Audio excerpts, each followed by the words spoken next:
Here, right, you will say. Sir ഇങ്ങനെ ഒരു cinema അതായത് നോർമലി താങ്കൾ എല്ലാ ചിത്രങ്ങളും കുറച്ചുകൂടെ വൈബ്രന്റ് ആണ്, അല്ലെങ്കിൽ എപ്പോഴും അതിനകത്തൊരു എന്താ പറയുക വയലൻസ് അല്ലെങ്കിൽ സൊസൈറ്റിക്ക് എതിരായിട്ടുള്ള നമ്മുടെ നാട്ടിൽ നടക്കുന്ന കാര്യങ്ങൾ തന്നെ എടുത്തു കാണിക്കാൻ എപ്പോഴും മുന്നിൽ നിൽക്കുന്ന ഒരാളാണ്. താങ്കളുടെ ഫിലിമുകളിൽ എപ്പോഴും അങ്ങനെ ഒരു ഇത് കാണാറുണ്ട്. അപ്പൊ അനന്തങ്കാട് ശരിക്കും നമ്മുടെ സൊസൈറ്റിയിൽ എന്ത് റെപ്രസെന്റ് ചെയ്തിട്ടുണ്ട്? നമ്മുടെ മനുഷ്യരുടെ വയലൻസ് ആണോ അതോ സൊസൈറ്റിയോടുള്ള അതിന്റെ മനോഭാവമാണോ? എന്താണ് അനന്തങ്കാട് പ്രശ്നം എന്ന് പറയുന്നത്? ഞാൻ നേരത്തെ പറഞ്ഞതുപോലെ നമ്മുടെയൊക്കെ ഉള്ളിലുള്ള വന്യത അയാണ് എക്സ്പ്ലോർ ചെയ്യുന്നത്. ഇതൊരു ജംഗിളാണ് എപ്പോഴും. പക്ഷെ if we scratch the surface that jungle will emerge. അപ്പൊ അതാണ് അനന്തങ്കാട്. അതുകൊണ്ടാണ് ഒരു നഗരത്തിന്റെ പുരാതനമായ ഒരു പേര് ഇതിലിട്ടിരിക്കുന്നത്. അതിനെയാണ് ഈ സിനിമ എക്സ്പ്ലോർ ചെയ്യുന്നത്. നമ്മുടെ മലയാളത്തിൽ തന്നെ ഒരു സിനിമ ഇപ്പൊ ഇറക്കുക എന്ന് പറയുന്നത് ഒരു സെൻസർ ബോർഡിന് കടപ്പ കടക്കുക എന്ന് പറയുന്നത് ചെറിയൊരു പ്രോസസ് അല്ലേ? ഇപ്പൊ താങ്കളുടെ സിനിമകളിൽ നോക്കുമ്പോൾ എപ്പോഴും അതൊരു ചെറിയൊരു ബുദ്ധിമുട്ട് ഫേസ് ചെയ്യാറുണ്ട്. ഈ സിനിമയിൽ അങ്ങനെ എന്തെങ്കിലും ഫേസ് ചെയ്തിട്ടുണ്ടായിരുന്നോ? അപ്പം ശരിക്കും പറയാ, നമ്മുടെ സെൻസർ ബോർഡിൽ ഇപ്പം പല നിയമങ്ങളും മാറ്റങ്ങൾ വരണം, അല്ലെങ്കിൽ നമുക്ക് ഒരു വ്യക്തിയുടെ സ്വാതന്ത്ര്യമാണ് ആ കല എങ്ങനെ പ്രസന്റ് ചെയ്യണം എന്നുള്ളത്. പലപ്പോഴും ഒരു കലാകാരൻ എപ്പോഴും അങ്ങനെ ഒരു ബുദ്ധിമുട്ടുകൾ ഫേസ് ചെയ്യാറുണ്ട്. ശരിക്കും അതൊക്കെ ഒരു മാറുന്ന സമയം കഴിഞ്ഞില്ലേ?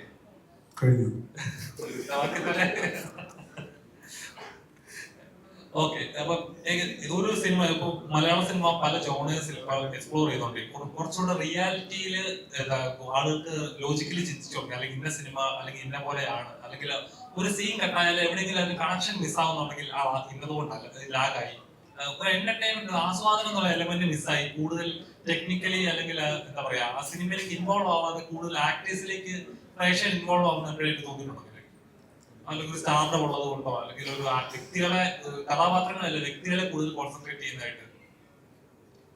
ഒരുപാട് വേർഡ്സ് ഒരു സിനിമയെ കുറിച്ച് പറയുമ്പോൾ നമ്മുടെ നിരൂപകർ പറയാറുണ്ട്. അപ്പൊ അത് അവരുടെ അഭിപ്രായം എന്ന് മാത്രമേ കണക്കാക്കാൻ പറ്റൂ. ഒരു ജനാധിപത്യ രാജ്യമായിടത്തോളം കാലം അവർക്ക് അവരുടെ അഭിപ്രായം പറയാനുള്ള അവകാശമുണ്ട്. നമുക്ക് നമ്മുടെ സിനിമ ചെയ്യാനുള്ള അവകാശം. ഡയറക്ടറോടാണ് ഇങ്ങനൊരു ചിത്രം ചെയ്യുന്ന സമയത്ത് ട്രെയിലർ കാണുമ്പോൾ തന്നെ മനസ്സിലാകുന്നുണ്ടോ ഒരുപാട് ഫൈറ്റ് സീക്വൻസ് ഉള്ള ഒരു സിനിമയാണ്, അല്ലെങ്കിൽ ഒരുപാട് എന്താ പറയുക ഒരുപാട് എഫേർട്ട് ഇടുന്ന ഒരു സിനിമ നമുക്ക് മേക്കിംഗ് കാണുമ്പോൾ ഫീൽ ചെയ്യുന്നത്? എത്രത്തോളം ടഫായിരുന്നു ഇതേപോലെ ചിത്രം ചിത്രീകരിക്കാനായിട്ട്, അല്ലെങ്കിൽ ഇത്രയും വലിയൊരു റൂമിനെ മെയിൻറ്റെയിൻ ചെയ്ത് ചെയ്യാനായിട്ട് എത്രത്തോളം ടഫായിരുന്നു അത്? ഈ സിനിമ ഒരു പ്ലാനിങ് ഉണ്ടല്ലോ, നമുക്ക് സ്ക്രിപ്റ്റ് ആവുമ്പോഴും ഇത് ഇങ്ങനെയാണ് എടുക്കേണ്ടതെന്നും ഇത്രയും അങ്ങനെയുള്ള കാര്യങ്ങളിൽ ഒരു ടഫ്നെസ് ഉണ്ട്. പക്ഷെ അതൊക്കെ സിനിമയുടെ ഒരു ടെക്നിക്കൽ സൈഡിലുള്ള കാര്യങ്ങളാണ്. ഇതിന്റെ ഒരുപാട് സീക്വൻസുകൾ, ഇപ്പം കുറേ സീക്വൻസുകളുണ്ട്, കുറച്ച് വലിയ സീക്വൻസുകളുണ്ട്. അത് ഷൂട്ടിങ്ങിന്റെ ഇതുണ്ട്. എന്നെ സംബന്ധിച്ചിടത്തോളം എൻ്റെ കൺസേൺസ് എപ്പോഴും അത് ഷൂട്ട് ചെയ്യുന്നത് ഞങ്ങളുടെ ടെക്നീഷ്യൻ എപ്പോഴും ക്യാമറയ്ക്ക് പിന്നിൽ നിൽക്കുന്ന ആൾക്ക് ആ ടെൻഷൻ എടുത്താലും ഇതൊന്നും സ്ക്രീനിൽ വരില്ല. അപ്പൊ അത് സ്ക്രീനിന്റെ മുന്നേ വരുന്ന ആളുകൾക്ക് ആക്ഷനായാലും കുറേ ആക്ഷൻ സീക്വൻസ് ഉണ്ട്. അപ്പൊ അതിൻ്റെതായ അവർക്ക് എന്തെങ്കിലും പ്രശ്നം ഉണ്ടാവും, അങ്ങനെയുള്ള കൺസേൺസ് ഒക്കെ ഉണ്ടാവാറുള്ളൂ.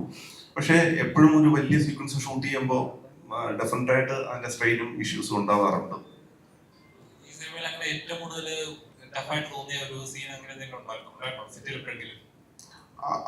അങ്ങനെ ടഫായി തോന്നിയതായിട്ടില്ല, പക്ഷെ കുറച്ച് കോംപ്ലിക്കേറ്റഡ് ആണ് കുറേ സീൻസുകൾ, അത്രേ ഉള്ളൂ. ഇല്ലാതെ അതൊരു ടഫ് എന്ന് പറയാൻ പറ്റില്ല.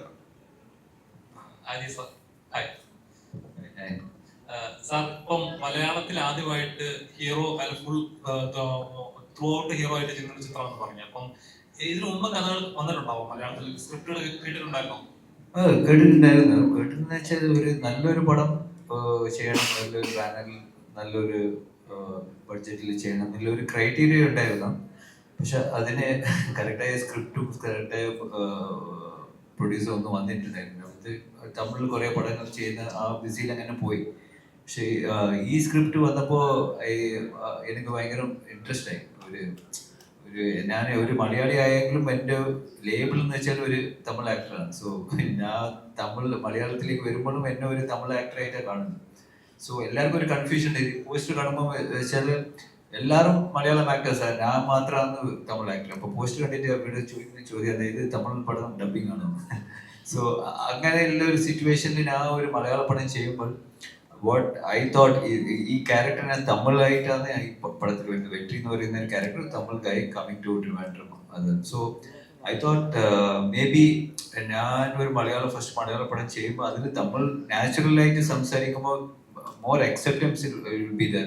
ഞാൻ വന്നിട്ട് മലയാളത്തിൽ പെട്ടെന്ന് പഞ്ച് ഡയലോഗിലും പറഞ്ഞാൽ മേ ബി ഓഡിയൻസ് കുറച്ച് എവേ ആയി ഫീൽ ആവുന്നത്. കാരണം എന്താ വെച്ചാൽ ഞാൻ കുറേ പടങ്ങൾ ഞാൻ തമിഴിൽ അഭിനയിച്ച് കണ്ടിട്ടുണ്ട്. So it's very difficult suddenly ഒരു വലിയൊരു ചേഞ്ച് വരുമോ അങ്ങനെ ഒരു ഡൗട്ട് ഉണ്ടായിരുന്നു. പക്ഷെ ബട്ട് ഇത് ഒരു ഓർഗാനിക് ആയിട്ട് ഈ സ്ക്രിപ്റ്റ് വന്ന് സോ അത് ചെയ്യുമ്പോൾ ഒരു കോൺഫിഡൻസോട് കൂടി ചെയ്യാൻ പറ്റി. മുരളി സാറിൻ്റെ സ്ക്രിപ്റ്റ് എന്ന് പറയുമ്പോൾ ഒരു വലിയൊരു ബഡ്ജറ്റിൽ ഒരു സ്ക്രിപ്റ്റാണ്, ഒരു വാസ്റ്റ് സ്കെയിലുള്ള ഒരു സ്ക്രിപ്റ്റാണ്. സോ ആ സ്ക്രിപ്റ്റ് പ്രോപ്പറായി ട്രാൻസ്ലേറ്റ് ചെയ്തെടുത്ത ജയൻ കൃഷ്ണകുമാർ സാർക്ക് താങ്ക് യു. ബിക്കോസ് ആ ട്രാൻസ്ലേറ്റ് ചെയ്യുന്ന അതാണ് main thing. So is done it. So very happy ഈ പ്രോഡക്റ്റിന്റെ ഔട്ട്പുട്ട് കണ്ടപ്പോൾ very happy. So we are all excited. നമ്മൾ തമിഴ് സിനിമകളിൽ ഒരുപാട് ഇതേപോലത്തെ കഥാപാത്രം നമ്മൾ റിലേറ്റബിളാണ്. ഒരു നാട് ആവശ്യപ്പെടുന്നു, ഒരു മെജോറിറ്റി മൈനോറിറ്റിയെ സപ്രസ് ചെയ്യുന്ന നമ്മൾ ഒരുപാട് സിനിമകൾ നമ്മൾ കണ്ടിട്ടുണ്ട്. അവിടെ നിന്ന് ഒരു ഹീറോ വരുന്നു, ആ പിന്നീട് ഉണ്ടാകുന്ന സീൻസുകളൊക്കെ. അപ്പം നമ്മൾ മലയാളത്തിലേക്ക് തങ്ങളുടെ ഒരു ഡെബ്യൂ എന്ന ലെവലിൽ നോക്കുമ്പോൾ എങ്ങനെയാണ് വെട്രി എന്ന കഥാപാത്രം എന്താ പറയുക അതിൽ നിന്നൊക്കെ ഒരുപാട് വ്യത്യസ്തപ്പെടുത്തുന്നത്? വ്യത്യാസപ്പെടുന്ന വെച്ചാൽ ഈ സ്റ്റോറി ആൻഡ് സ്ക്രീൻ പ്ലേ മാത്രമാണ്. ഇപ്പോൾ ഈ ക്യാരക്ടേഴ്സ് ഇതിന്റെ ഷെയ്ഡുള്ള ക്യാരക്ടർ ഞാൻ ചെയ്തിരുന്നു ചോദിച്ചാൽ മേ ബി ഒരു 20% 30% ഷെയ്ഡുള്ള ക്യാരക്ടറാണ്.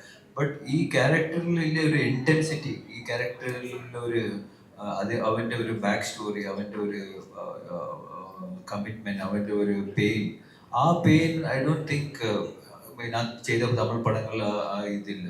സോ ആൻഡ് നാച്ചുറലി ഈ എൻ്റെ കൂടെ അഭിനയിക്കുന്ന ഈ ക്യാരക്ടേഴ്സ് കൂടെ ഞാൻ വന്നു കഴിഞ്ഞ ശേഷം അവരുടെ ലൈഫ് എങ്ങനെ ഇൻഫ്ലുവൻസ് ആവുന്നത്. ഇറ്റ്സ് നോട്ട് ലൈക്ക് വേറെ സ്ഥലത്ത് നിന്ന് വന്നിട്ട് മറ്റുള്ളവരെ സപ്രസ് ചെയ്യുന്ന പോലെ ഒരു വില്ലനെ അടിച്ച് താത്തുന്നു അങ്ങനത്തെ ഒരു സ്ക്രിപ്റ്റ് അല്ല. ഇറ്റ്സ് ഒരു വേൾഡ്, ആ ടൈമിൽ ഉണ്ടായ ട്രിവാൻഡ്രത്തിലുള്ള ഒരു വേൾഡാണ് മുരളി സാർ എക്സ്പ്ലോർ ചെയ്തിട്ടുള്ളത്. സോ ആ വേൾഡിലുള്ള ക്യാരക്ടേഴ്സ് ആൻഡ് അതിലുള്ള എല്ലാ ക്യാരക്ടേഴ്സോടെ ഇമോഷൻസ് ആണ് ഈ പടം. So very exciting.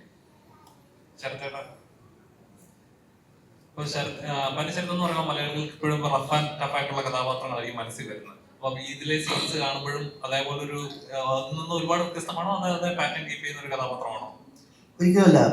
ജാക്സൺ എന്ന് പറയുന്ന കഥാപാത്രത്തിന് ഒരു ഈ പറഞ്ഞ പോലെ ഇതിന് മുമ്പ് ചെയ്ത കഥാപാത്രമായിട്ട് ഒരുപാട് ഡിഫറൻസ് ഉണ്ട്.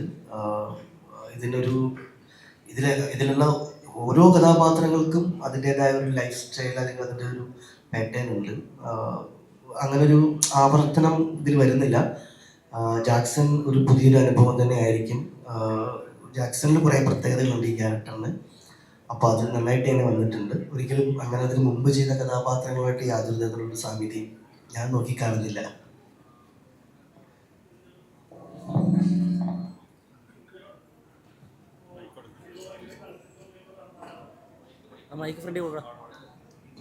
ഹലോ, മുരളിച്ചേട്ടാ, മലയാളത്തിൽ ഇപ്പോൾ കണ്ടന്റ് ഓറിയന്റഡ് സിനിമകളാണ് കൂടുതലുള്ളത്. മുരളിച്ചേട്ടൻ എല്ലാവരും വ്യത്യസ്തമായിട്ട് മനസ്സിൽ പറയാനുള്ള കാര്യങ്ങൾ വെട്ടി തുറന്ന സിനിമകളിൽ പറയുന്ന ആളാണ്. ഇപ്പോൾ ഒരുപാട് സെൻസർ ഇഷ്യൂ കാര്യങ്ങളൊക്കെ ഉള്ളതാണ്. മുരളിച്ചേട്ടൻ ഇപ്പോൾ കഥകളൊക്കെ എഴുതുമ്പോൾ അല്ലെങ്കിൽ ആശയങ്ങൾ പറയുമ്പോൾ ഇപ്പോഴത്തെ സാഹചര്യത്തിൽ അത് പറയാൻ പറ്റുന്നുണ്ടോ? അനന്തങ്കാടിൽ അതുപോലത്തെ കാര്യങ്ങൾ പറയാൻ പറ്റിയിട്ടുണ്ടോ? അത് ആലോചിച്ച് എഴുതാതിരിക്കാൻ പറ്റില്ല. അപ്പോൾ എഴുതുമ്പോൾ നമ്മളത് ആലോചിക്കാതെ നമുക്ക് മനസ്സിൽ തോന്നുന്നത് എന്താണോ അത് എഴുതുക എന്നുള്ളത് മാത്രമേ ഒരു എഴുത്തുകാരന് ചെയ്യാൻ പറ്റൂ. എത്രമാത്രം ഒരു എഴുത്തുകാരൻ ഒരു ഐഡിയ, കാരണം ഇതൊരു ബിഗ് ബഡ്ജറ്റ് സിനിമയാണെന്ന് തോന്നുന്നു. അപ്പോൾ അത് എഴുതുമ്പോൾ അത് കട്ട് ചെയ്യപ്പെട്ട് പോയി കഴിഞ്ഞാൽ അത്രയും വേസ്റ്റാണ്. അപ്പോൾ എത്രമാത്രം ചിന്തിച്ച് ഐഡിയപരമായിട്ട് ഈ സിനിമയിൽ അങ്ങനെയുള്ള കാര്യങ്ങളുണ്ടോ? എന്തെങ്കിലും ആശയങ്ങൾ പറയുമ്പോൾ അതിന് ഞാൻ എഴുതി കഴിഞ്ഞ് കഴിഞ്ഞാൽ അത് കട്ട് ചെയ്യപ്പെട്ടു പോകുമോ എന്ന് തോന്നലുണ്ടായിട്ടുണ്ടോ? അങ്ങനെയുള്ള കാര്യങ്ങൾ ഇപ്പോഴത്തെ സാഹചര്യത്തിൽ അൺഫോർച്ചുനേറ്റ്ലി അത് ഒരു പരിധി വരെ ഉണ്ടെന്ന് പറയാം. കാരണം എന്ന് പറഞ്ഞാൽ ഒരു വലിയ ഇൻവെസ്റ്റ്മെന്റ് ഇൻവോൾവ് ചെയ്യുന്നൊരു മേഖലയാണ് സിനിമ എന്ന് പറയുന്നത്. അപ്പം നമ്മുടെ സിനിമ എന്ന് പറയുന്നത് അതിൽ ഒരുപാട് ഇൻവെസ്റ്റ്മെന്റ് ഉണ്ട്. ഒരു ചെറുകഥ എഴുതുമ്പോൾ എനിക്ക് ഒട്ടുകയില്ല. സിനിമ എഴുതുമ്പോൾ ഒരു certain amount of self editing ചെയ്യേണ്ടി വരുന്ന ഒരു അവസ്ഥയുണ്ട്. അതിന് എന്തെങ്കിലും പോംവഴി കാണാൻ എഴുത്തിൽ പറ്റുന്നുണ്ടോ? അതിന് ഈ പറയുന്ന സിനിമ എന്ന് പറയുന്ന ഇതിലേക്ക് കോൺട്രിബ്യൂഷൻ എന്തെങ്കിലും കൊടുക്കാൻ പറ്റിയിട്ടുണ്ടോ? ഈ സിനിമ ഈ വരുന്ന സിനിമകളായാലും ചെയ്യാൻ പറ്റുന്ന എന്തൊക്കെയോ പ്രത്യേകതയാണ് അങ്ങനെ ചെയ്യാൻ പറ്റുന്നത്? ഞാൻ മാക്സിമം തുറന്നെഴുതാനാണ് ശ്രമിക്കുന്നത്. പുള്ളിച്ചേട്ടാ, ഹലോ പുള്ളിച്ചേട്ടാ, ഇപ്പം നമുക്കറിയാം എമ്പുരാന്റെ ലൂസിഫറിന്റെ സ്കെയിലൊക്കെ നമുക്കറിയാം. ഇപ്പം ആഫ്റ്റർ അപ്പം മുരളിച്ചേട്ടൻ്റെ ഒരു മൂവി അതിനുശേഷം വരുന്നു. അപ്പം എന്താ പറയുക, ആ ഒരു സ്കെയിൽ അല്ലെങ്കിൽ എന്താ പറയുക, ആ സ്കെയിലിൽ അതിന് മേളിലേക്കുള്ളൊരു സ്കെയിൽ മൂവി ചെയ്യണം എന്നുള്ളൊരു ബാഗ് അത് മുരളിച്ചേട്ടൻ എപ്പോഴും തോന്നിയിട്ടുണ്ടോ? അല്ലെങ്കിൽ ഇല്ല, സ്കെയിലല്ല, കോണ്ടന്റ് ആണ് ഒരു സിനിമയുടെ സൈസും സ്കെയിലും ഡിസൈഡ് ചെയ്യാൻ.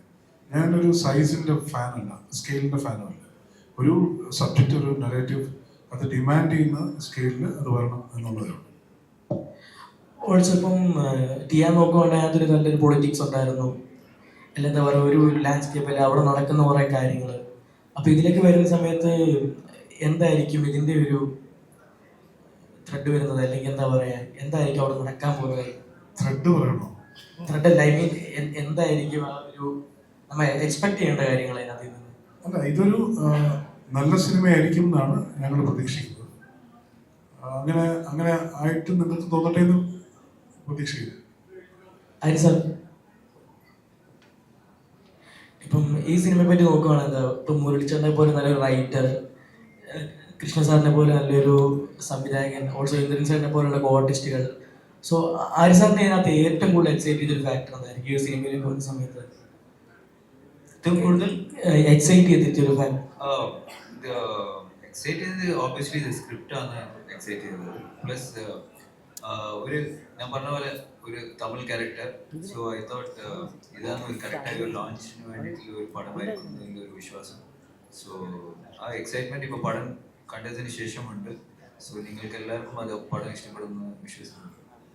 ഓൾസോ ഇപ്പം നമ്മുടെ ഇന്ദ്രൻ ചേട്ടനൊക്കെ ആയാലും ഇപ്പം റീസെൻ്റ്ലി കറുപ്പിനകത്തൊക്കെ ആയാലും ഭയങ്കര പെർഫോമൻസ് ചെയ്ത് തമിഴ്നാട്ടിൽ തന്നെ ഒരു ഫാൻ ബേസ് ഇപ്പം ഉണ്ടാക്കിയെടുത്ത ഒരാളാണ്. അപ്പം ഇന്ദ്രൻ ചേട്ടനോട് വർക്ക് ചെയ്തൊരു എക്സ്പീരിയൻസ് എങ്ങനെ ഉണ്ടായിരുന്നു, അദ്ദേഹത്തിൻ്റെ ഒരു പെർഫോമൻസ്? ഇന്ദ്രൻ സർ വന്നിട്ട് വളരെ ഭയങ്കര സൂപ്പറായിട്ട് കറുപ്പിൽ ഭയങ്കര നിയമമാണ് സാറിന്.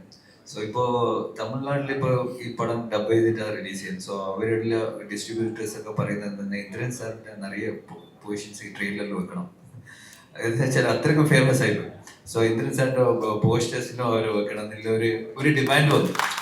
സോ അത് ഒരു നല്ലൊരു ഒരു വെൽക്കമിങ് ജസ്റ്ററാണ്. എന്ന് വെച്ചാൽ ഓഡിയൻസിന് ഇന്ദ്രൻ ചേട്ടനെ തമിഴിലും ഇനിയും കാണണം ഇതിൽ ഒരു ഫീൽ ഉണ്ട്. സോ ദാറ്റ്സ് ഒരു വലിയ പ്ലസ് ആണ് ഈ പടത്തിൽ ഇന്ദ്രൻ സാർ ഇതിൽ അഭിനയിച്ചത്. ആ ക്യാരക്ടർ അത്രക്കും സൂപ്പർബായിട്ട് അവളെ അത്രയും ഇന്റൻസ് ആയിട്ട് ചെയ്ത ഒരു പെർഫോമൻസ് ആണ് ഈ പടത്തിലുള്ളത്. സോ ഈ പടം തമിഴിൽ വരുമ്പോഴും ഡബായി വരുമ്പോഴും എല്ലാവർക്കും ഇഷ്ടപ്പെടും. ഇന്ദ്രൻ സാറിന്റെ പെർഫോമൻസ് എല്ലാവർക്കും റീച്ച് ആവുന്ന ഒരു വിശ്വാസമുണ്ട്. ഓൾസോ ഇപ്പം ലാസ്റ്റ് പൃഥ്വിസാറുമായിട്ട് താങ്കൾ ചെയ്ത ഉറുമി ഒരു ബെഞ്ച് മാർക്ക് മൂവിയായിരുന്നു മലയാളത്തിൽ തന്നെ. അപ്പൊ ഇനി ആ ഒരു കോമ്പോയിൽ ഒരു സിനിമയ്ക്ക് നമ്മൾ എപ്പോഴെങ്കിലും കാണാൻ പറ്റുമോ?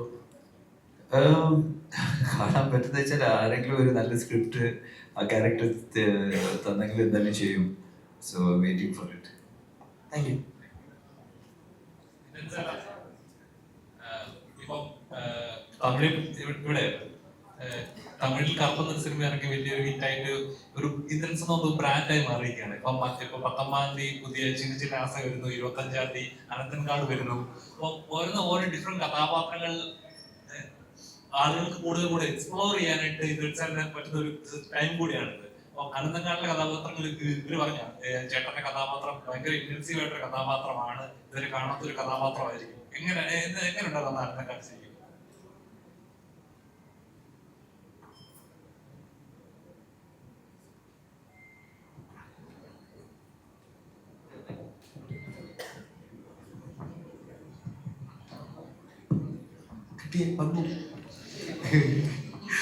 എനിക്കൊന്നും ഇതുപോലെ ഭാഗ്യത്തിന് ഇങ്ങനെ മുരളി സാറിനെ പോലെയൊക്കെയുള്ള ബന്ധമുണ്ടല്ലോ. സാറിൻ്റെയൊക്കെ ഒരു കഥാപാത്രം എത്ര ചെറുതായാലും അതങ്ങനെ ജീവൻ തുടിച്ച് നിൽക്കും. അപ്പോൾ പെട്ടെന്ന് കാണുമ്പോഴൊക്കെ അദ്ദേഹത്തിനോട് അഭിനയിക്കുകയും അദ്ദേഹത്തിൻ്റെ മറ്റു പടങ്ങളിലൊക്കെ ചെറിയ ക്യാരക്ടർ ചെയ്യുകയും ചെയ്യുന്നത് അതുപോലെ തന്നെ എന്നെ എല്ലാവരും കണ്ടിട്ട് പറഞ്ഞിട്ടുമുണ്ട്. അപ്പോൾ കാണുമ്പോഴൊക്കെ പിന്നെ പറയും ഒരു വലിയ ക്യാരക്ടർ വരുന്നുണ്ട്, ഒരു വലിയ സാധനം നമുക്ക് ചെയ്യണമെന്ന്. അങ്ങനെ ചെയ്തതാ അനന്തങ്കാട്. അത് 2 വർഷത്തോളമായി. നമുക്ക് അത്രയും സമയമെടുത്ത് അത്രയും ദിവസം നിന്ന് ചെയ്തതിൻ്റെ ഒരു ഫലം പടത്തിലുണ്ടാവും. അത്രയും കരുത്തുള്ള ഒരു എന്തോ പറയും ജീവൻ പുറമേ എൻ്റെ പുറമേയുള്ള കാഴ്ചയിലില്ലെങ്കിലും അകത്തത് നിറച്ച് തന്നിട്ടുണ്ട്. അതൊരു ഭാഗ്യം പോലെ കരുതുന്നു. അതുപോലെ കറുപ്പും ഒക്കെ എങ്ങനെയോ വന്നു ഭവിക്കുന്നതാണ്. എനിക്ക് അതിൻ്റെ ഡയറക്ടറൊക്കെ വിളിക്കുമ്പോഴും മലയാളം വിട്ടു പോകാൻ തമിഴ് കൈകാര്യം ചെയ്യുന്നതിലൊരു പേടിയൊക്കെ ഉള്ളതുകൊണ്ട് ഒഴിഞ്ഞൊഴിഞ്ഞ് നിന്നതാണ്. പക്ഷെ ഒരു മലയാളി ക്യാരക്ടറാണ്. അത് മലയാളിക്ക് വന്ന് പറയാൻ പറ്റുന്ന തമിഴ് മതി എന്നൊക്കെ പറഞ്ഞ് പോയതാണ്. അപ്പം ഇങ്ങനെ എല്ലാവരുടെയൊക്കെ ഒരു സ്നേഹവും സഹായവും കൊണ്ടൊക്കെയാണ് നല്ല കഥാപാത്രങ്ങൾ കിട്ടുന്നതെന്ന് കരുതുന്നു. അതിനുവേണ്ടി പ്രാർത്ഥിക്കണമുണ്ട്.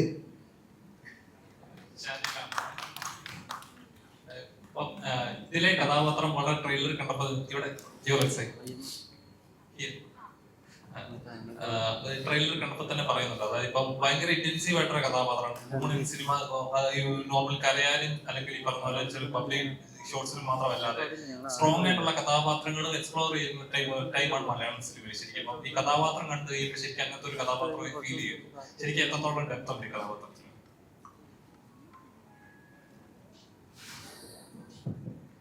ഞാൻ നേരത്തെ പറഞ്ഞ പോലെ ഈ ക്യാരക്ടറിനെ പറ്റി എൻ്റെ അടുത്ത് പറഞ്ഞപ്പോൾ തന്നെ എനിക്കൊരു എക്സൈറ്റ്മെന്റ് ഉണ്ടായിരുന്നു. ആസ് യു സേ, ഇന്റൻസ് ആയിട്ടുള്ളൊരു സിറ്റുവേഷനിലൂടെ കടന്നു പോകുന്ന ഒരു കഥാപാത്രമാണ്.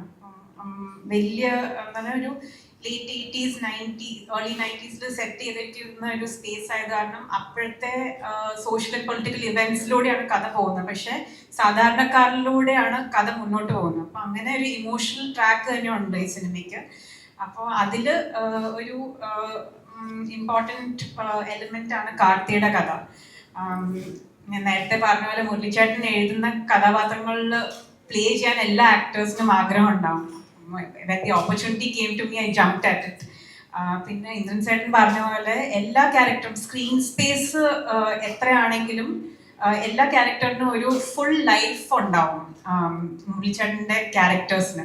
അപ്പം കൃഷ്ണകുമാരേട്ടൻ ഡയറക്റ്റ് ചെയ്യുമ്പോഴാണെങ്കിലും ആ ക്യാരക്ടർ എത്ര നേരം സ്ക്രീനിലുണ്ടോ എന്ന് നോക്കിയിട്ടല്ല ആ ക്യാരക്ടറിനെ ഡയറക്റ്റ് ചെയ്യുന്ന ഇമ്പോർട്ടൻസ് കൊടുക്കുന്നത്. അപ്പോൾ ആസ് എൻ ആക്ടർ അത് ഭയങ്കര ഫുൾഫില്ലിംഗ് ആണ്. അപ്പം നമ്മൾ അധികം നേരം സ്ക്രീൻ ടൈം ഇല്ലെങ്കിൽ പോലും ആ ക്യാരക്ടറിനുള്ള ഇമ്പോർട്ടൻസ് കൊടുത്തിട്ടായിരുന്നു റൈറ്ററും ഡയറക്ടറും എൻ്റെ അടുത്ത് ഇടപഴകിയത്. അപ്പോൾ എനിക്കത് ഭയങ്കര ക്രിയേറ്റീവ്ലി ഫുൾഫില്ലിംഗ് ആയിട്ടുള്ളൊരു എക്സ്പീരിയൻസ് ആയിരുന്നു. വലിയൊരു പടത്തിൽ കുറേ നല്ല ആക്ടേഴ്സിൻ്റെ കൂടെയും ഭയങ്കര സ്ട്രോങ് ആയിട്ടുള്ള ഒരു ടെക്നിക്കൽ ക്രൂവിൻ്റെ കൂടെയും വർക്ക് ചെയ്യാൻ പറ്റിയത് ഭയങ്കര സന്തോഷമുണ്ട്. വളരെ ഫാന്റസീസ് ഒരു റിയാലിറ്റിയിലേക്ക് കൊണ്ടുവരുന്ന ഒരു സ്ക്രിപ്റ്റുകൾ മലയാളികൾക്ക് എക്സ്പ്ലോർ ചെയ്യാൻ പറ്റുന്ന ഒരു സ്ക്രിപ്റ്റ് തന്ന ഒരാളാണ് മുരളിച്ചേട്ടൻ എന്ന് പറഞ്ഞാൽ ഭയങ്കര ഇന്റൻസീവ് ആയിട്ടുള്ള കഥാപാത്രങ്ങൾ, പ്രേക്ഷകരിലേക്ക് സൊസൈറ്റി നടക്കുന്ന കഥാപാത്രങ്ങൾ പോലും അല്ലെങ്കിൽ സൊസൈറ്റി നടക്കുന്ന കാര്യങ്ങൾ പോലും പക്കയായിട്ട് റിയാലിറ്റിയിൽ കൊണ്ടുവന്ന് ചെയ്യുന്ന ഒരു റൈറ്ററാണ്. രണ്ടുപേരുടെയും കോമ്പോയിൽ ഒരു ചിത്രം പ്രതീക്ഷിക്കാൻ പറ്റും?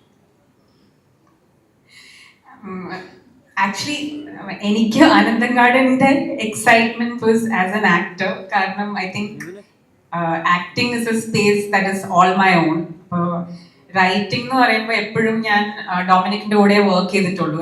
I see Dominic as a mentor because Dominic എന്നെക്കാളും ഒത്തിരി എക്സ്പീരിയൻസ്ഡ് ആയിട്ടുള്ള ഒരു റൈറ്ററാണ്. അപ്പോൾ എഴുത്തിന്റെ കാര്യം വരുമ്പോൾ I am still A baby എന്നുള്ള ഒരു ധാരണ എനിക്കുണ്ട്.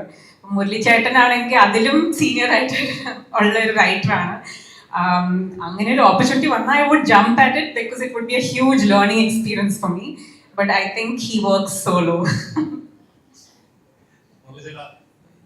നോർമലി പറഞ്ഞ പോലെ നമ്മൾ ഒരു സിനിമ ചെയ്യുന്ന സമയത്ത് ഓരോ ആദ്യം കഥാപാത്രങ്ങളായിരിക്കും ഡിമാൻഡ് ചെയ്യുന്നത്. കഥാപാത്രങ്ങളുടെ യാത്രയിലൂടെ ആയിരിക്കും എഴുത്തുകാരൻ പോകുന്നത്. കഥാപാത്രം നയിക്കുന്ന വഴിയിലൂടെ ആയിരിക്കും ഒരു എഴുത്തുകാരൻ സഞ്ചരിക്കുന്നത് തന്നെ.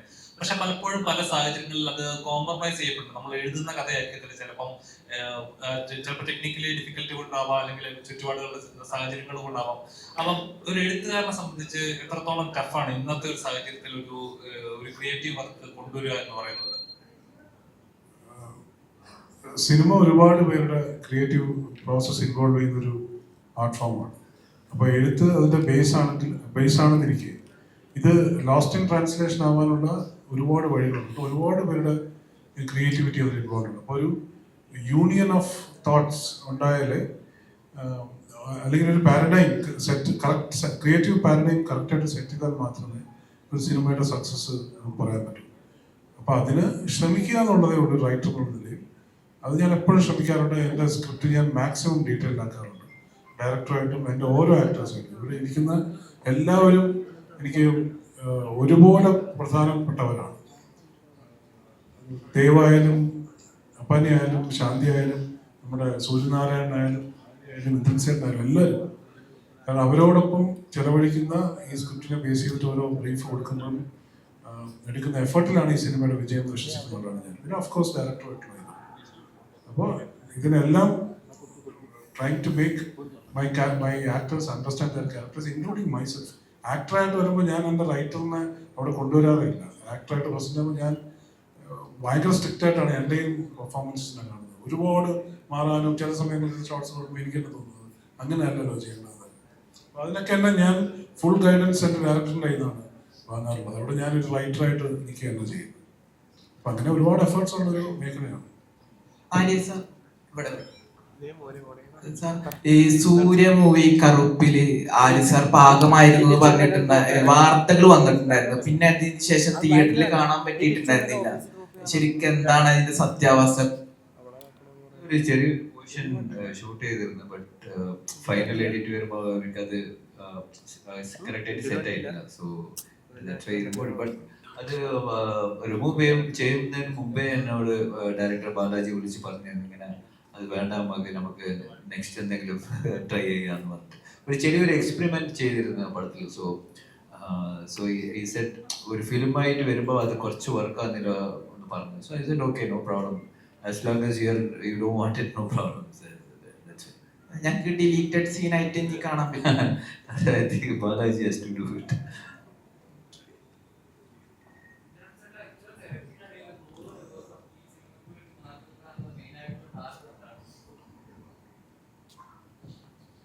നല്ല മരുന്നാന്ന് തോന്നി. അപ്പൊ പിന്നെ നമ്മളൊരു കതിരെ കുറ്റി പോലെ ഇരുന്ന് കൊടുത്താൽ അവരത് ഇടിച്ച് നിറച്ച് കൊളുത്തി വിട്ടുള്ളൂ. അതുപോലെയാണ് നമുക്ക് ചെയ്യാൻ അത്രയ്ക്കേ ഉള്ളൂ. അപ്പം അത്രയും നന്നായിട്ട് GN കൃഷ്ണകുമാറൊക്കെ ഒരുപാട് സമയമെടുത്താണ് ചെയ്യുന്നത്. അദ്ദേഹം മിക്കവാറും സീനിലേക്ക് നമ്മളോട് അഭിനയിക്കാൻ കൂട്ടത്തിൽ ഞങ്ങളൊരു ഗ്രൂപ്പാണ്. അപ്പം മുരളി സാറും കാണും. ഷോട്ട് കഴിയുമ്പോഴത്തേക്ക് മുരളി സാറിൻ്റെ മുഖത്തേക്ക് നോക്കും, അദ്ദേഹം വേറെ എവിടെയെങ്കിലും നോക്കിക്കൊണ്ടിരിക്കും. അപ്പൊ എന്തെങ്കിലും വശക്കേട് ഇവർ തമ്മിൽ എന്തെങ്കിലും മുഖലക്ഷണമൊക്കെ ചിലപ്പം GN അറിയാതിരിക്കും, പിന്നെ ഒന്നുകൂടെ അടിപ്പിക്കും. അങ്ങനെ അത് നന്നാക്കിക്കോളും. അത് അത്രയും നമുക്ക് ആർട്ടിസ്റ്റുകൾക്ക് വിശ്വാസമുള്ള ഗ്രൂപ്പാണെങ്കിൽ അത് വിഷയമല്ല. നേരത്തെ പറയുന്ന ദിവസം കൊണ്ട് ആരും നമുക്ക് പറ്റിക്കാതെ വേറെ കമ്മിറ്റ് ചെയ്യാതെ നിൽക്കാമല്ലോ. അതുകൊണ്ട് വിശ്വാസമുള്ളത് കൊണ്ട് നിന്നതാണ്. എനിക്ക് പിന്നെ അവർ നല്ല ക്യാരക്ടർ കിട്ടുകയല്ലേ ബുദ്ധിമുട്ട്. സിനിമ പലതും പല കഥാപാത്രങ്ങളും കിട്ടും, പക്ഷേ ഇതേപോലെ എല്ലാവർക്കും നമുക്കും ഒന്ന് ഓർത്ത് കിടന്ന് ഒന്ന് ആലോചിച്ചു രസിക്കാൻ പറ്റുന്ന കഥാപാത്രത്തിന് വേണ്ടി ആകുമ്പോൾ അങ്ങനെ നിൽക്കുന്നതിന് ഉത്സാഹമേ ഉള്ളൂ.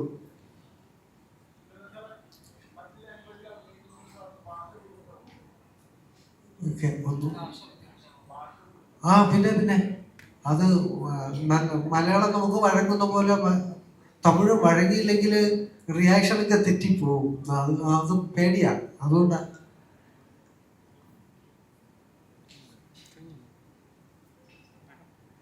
അപ്പാനിയുടെ അടുത്താണ് ഇത്. ഈ അപ്പാനി എന്നുള്ള പേര് അങ്കമാലിക്ക് ശേഷം ഭയങ്കര പരിചിതമാണ്. അപ്പോൾ അതുപോലെ ഇനിയിപ്പം ഈ പടത്തിലുള്ള ജാക്സൺ എന്നുള്ള പേര് ഫെമിലിയർ ആവോ? എന്താണ് അത് സിനിമ കണ്ടിട്ട് പ്രേക്ഷകരാണ് തീരുമാനിക്കേണ്ടത്, ഞാനല്ല. അപ്പോൾ 25th എന്തായാലും സിനിമ കാണുമ്പോൾ അതിന് ശേഷം എന്താണെന്ന് വെച്ചാൽ അപ്പം നമുക്ക് നോക്കാം. സിനിമ എല്ലാവർക്കും ഇഷ്ടപ്പെടും. ഈ ജാക്സൺ എന്നുള്ള കഥാപാത്രം ഞാൻ പറഞ്ഞതുപോലെ വളരെ ഡിഫറെൻ്റ് ആയിട്ടുള്ള കഥാപാത്രമാണ് ചെയ്യാൻ ശ്രമിച്ചിട്ടുള്ളത്. അപ്പോൾ അതിൻ്റെ റിസൾട്ട് കിട്ടുമെന്ന് തന്നെയാണ് എൻ്റെ ഒരു വിശ്വാസം. ഉറപ്പായിട്ടും ഈ സിനിമ കഴിയുമ്പോൾ അപ്പാനി എന്നുള്ള പേര് മാറി ജാക്സൺ എന്ന് നിങ്ങൾ വിളിക്കുകയാണെങ്കിൽ ഒത്തിരി സന്തോഷം. Thank you. ആര്യ സർ,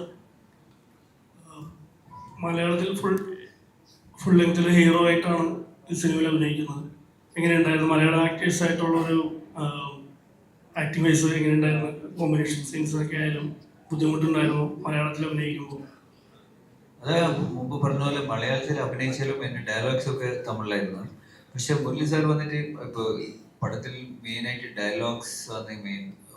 ഒരു ഡയലോഗ് പറയുമ്പോൾ അതിൽ കുറെ മീനിങ്ങളുണ്ടാവും, കുറെ നല്ല ഹാർഡ് ഹിറ്റിംഗ് ഡയലോഗ്സ് ഉണ്ട്.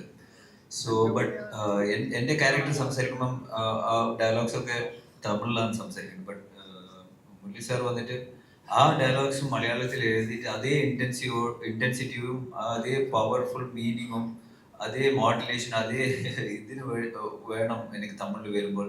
സോ കുറേ dialogue I think Murali sir തന്നെ തമിഴിൽ എഴുതി. Then we had a Tamil writer. So ആ തമിഴിൽ ആ ട്രാൻസ്ലേറ്റ് ചെയ്യുമ്പോൾ യു വാസ് വെരി പെർട്ടിക്കുലർ. ഞാൻ മലയാളത്തിൽ പറയുന്ന ആ മീനിങ് വരുന്നുണ്ടോ, ആ ഇമോഷൻ വരുന്നുണ്ടോ, ആ ഇന്റൻസിറ്റി വരുന്നുണ്ടോ. സോ ഐ തിങ്ക് ഒരു പുതിയൊരു എക്സ്പീരിയൻസ് ആയിരുന്നു. I really like it. അത്രയും ഒരു ഇന്റൻസ് ആയ ഡയലോഗ്സ് ഒക്കെ നമ്മൾ മറ്റുള്ള ലാംഗ്വേജിൽ it's not easy to translate.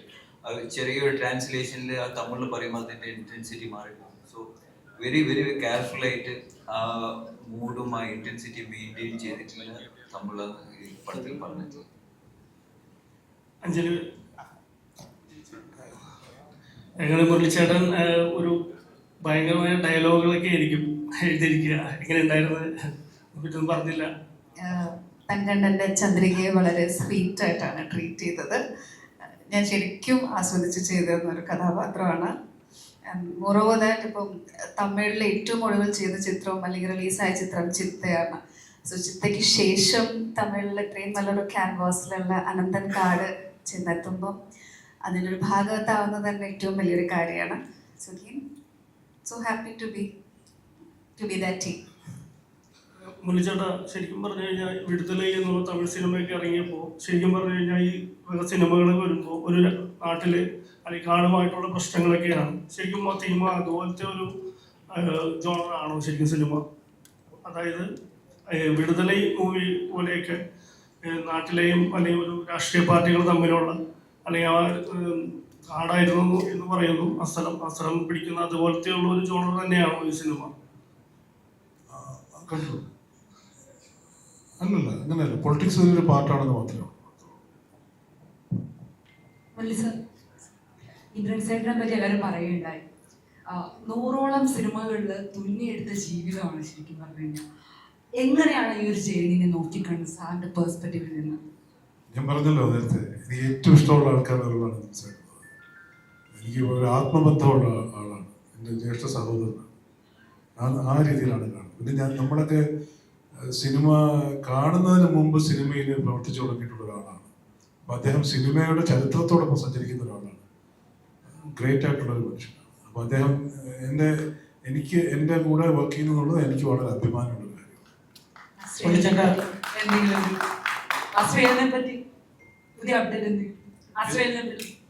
അതൊരു ട്രിലജി ആണല്ലോ, ലൂസിഫർ ഒരു ട്രിലജിയാണ്. അതുകൊണ്ട് അസ്രയേൽ കാണും. Ajrish bro. Hello. Yeah. First of all, welcome to Malayalam. Thank you. My question is, how was the experience in Malayalam film industry? It's very nice. It's very different. The approach വന്നിട്ട് ഭയങ്കര different ആണ്. അവിടേക്കും ഇവിടേക്കും ഞാൻ എല്ലാം തെലുഗുലും Tamil കന്നഡത്തിൽ work ചെയ്തിട്ടുണ്ട്. പക്ഷെ Malayalam approach I feel it's different. Everybody ഒരു in ഡെപ്തിൽ പോവും ഒരു സീൻ അപ്രോച്ച് ചെയ്യുമ്പോൾ. പിന്നെ ഇവിടുത്തെ ബാക്ക്ഗ്രൗണ്ട് സ്കോർ അപ്രോച്ച് ഡിഫറെൻ്റ് ആണ്. ആസ് ഐ ടോൾഡ്, ഫസ്റ്റ് വാക്ക് പറഞ്ഞാൽ എനിക്ക് ബഹളം വേണ്ട എന്ന് പറഞ്ഞു. That was most of the South Indian മൂവീസിൽ ദ കോമൺ എപ്പോഴും വന്നിട്ട് സാർ ഇങ്ങനെ കുറച്ച് ലിഫ്റ്റ് ആക്കണം, ഇനി കുറച്ച് ലെവൽ വേണമെന്ന് ചൊല്ലോ. This is what they tell. But here it was quite opposite. That really I appreciate that we need all the ingredients properly served into the film. So that's what I liked about working with Krishna Kumar sir. ഡയറക്ടറാണ് മുരളിച്ചേട്ടൻ്റെ എഴുത്ത് എന്ന് പറയുമ്പോൾ ഒരുപാട് അർത്ഥങ്ങളുണ്ടാകും. ഡയലോഗിലായാലും അദ്ദേഹത്തിൻ്റെ കഥകളിലായാലും. അത് ആര്യ എന്ന് പറഞ്ഞൊരു ഹീറോയിനെ, ഒരു തമിഴ് ഹീറോയിനെ എടുത്തു കഴിഞ്ഞപ്പോൾ അദ്ദേഹത്തിന് അത് പൂർണ്ണമായി ഉൾക്കൊണ്ട് ചെയ്യാൻ പറ്റുമെന്ന് ഏത് ഇതിലാണ് തോന്നിയത് എന്നാണ് ചോദ്യം. ക്ലിയർ ആയിട്ടില്ല. അതായത് ഇത്രയും ആക്ടേഴ്സ് മലയാളത്തിലുണ്ട്, കേരളത്തിൽ നടക്കുന്ന അതുകൊണ്ട് ഹരി സാറിലേക്ക് പോയതാണ്. പക്ഷെ അത്രയും സ്ട്രോങ് ആയിട്ടൊരു ക്യാരക്ടറാണ്. ആ ക്യാരക്ടർ ഹരി സാറിൽ ഓക്കെ ആയിരിക്കും വെച്ചിട്ട് പോയതാണ്. ഓക്കെ, അപ്പം എന്തൊക്കെയാണെന്ന് പറഞ്ഞാലും 25-ാം തീയതി പടം ഇറങ്ങുകയാണ്. അപ്പം ഒരുപാട് സിനിമകൾ ഇറങ്ങുന്നുണ്ട്, ഒരുപാട് മലയാള സിനിമ നല്ല നല്ല സിനിമകൾ വന്നുകൊണ്ടിരിക്കുന്ന ഒരു സമയം കൂടിയാണിത്. എക്സ്പ്ലോർ ചെയ്തിട്ട് അപ്പം അനന്തങ്ങാട് നല്ലോണം എക്സ്പ്ലോർ ചെയ്യാൻ പറ്റുന്ന ഒരു സിനിമയാവട്ടെ ഞങ്ങൾ ആശംസിക്കുന്നു. അപ്പം കാണാൻ പറ്റുന്ന പ്രേക്ഷകരോട്, അനന്തങ്ങാട് കാണാൻ പറ്റുന്ന പ്രേക്ഷകരോട് എന്താണ് പറയാനുള്ളത്? എനിക്ക് മെയിനായി പറയാനുള്ളത്, ഇതൊരു വലിയ ക്യാൻവാസിൽ ഒരുങ്ങിയ സിനിമയാണ്. ഒരുപാട് അങ്ങനെയുള്ള സീക്വൻസുകളുണ്ട്. അപ്പൊ ഇതൊരു തിയേറ്റർ എക്സ്പീരിയൻസിന് വേണ്ടിയാണ് ഞങ്ങൾ ഈ സിനിമയുടെ കണ്ണിനപ്പുറം ഇതൊരു തിയേറ്റർ എക്സ്പീരിയൻസ് കൂടിയാണ്. അപ്പൊ എല്ലാവരും തിയേറ്ററിൽ പോയി കാണണം. OTT വേണ്ടി ആരും വെയിറ്റ് ചെയ്തത്, തിയേറ്ററിൽ പോയി കാണണം. എല്ലാവരെയും തൃപ്തിപ്പെടുത്തുന്ന, എല്ലാവർക്കും മനസ്സിലാവുന്ന ഒരു സിനിമ തന്നെയായിരിക്കും ഇത്.